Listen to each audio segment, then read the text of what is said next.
Hey people, if you're one of the unlucky ones and you're having internet problems on your PS5, I'm going to show you how to reset your network back to default settings. Now there's two different ways to do this. The first one is a little more dramatic, however, does seem to be solving the issue much quicker for everyone else and they don't seem to be getting it back. It may be worth going this route first. So to do the first one, you want to head up to settings at the top, come down to system, and then system software, and then right down to the bottom to reset options.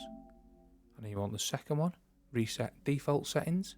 And if you have a passcode on your PS5 and you want to enter it here, or if you don't have one, default is 000 or square square square. And this will tell you all the different things. Doing this will restore. So the accessibility, network, user accounts, etc. None of your saved data will be lost. If you're a bit worried, I would back it all up. However, it will not be lost.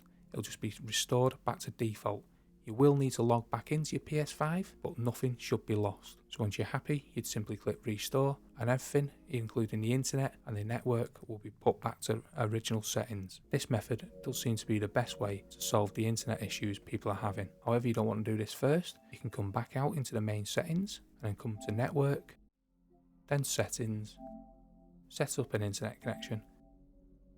Then on your internet connection, you want to select the option key and then select forget, and then try rejoining your internet and see if this fixes your issues. Let us know in the comments below which one solved your internet issues.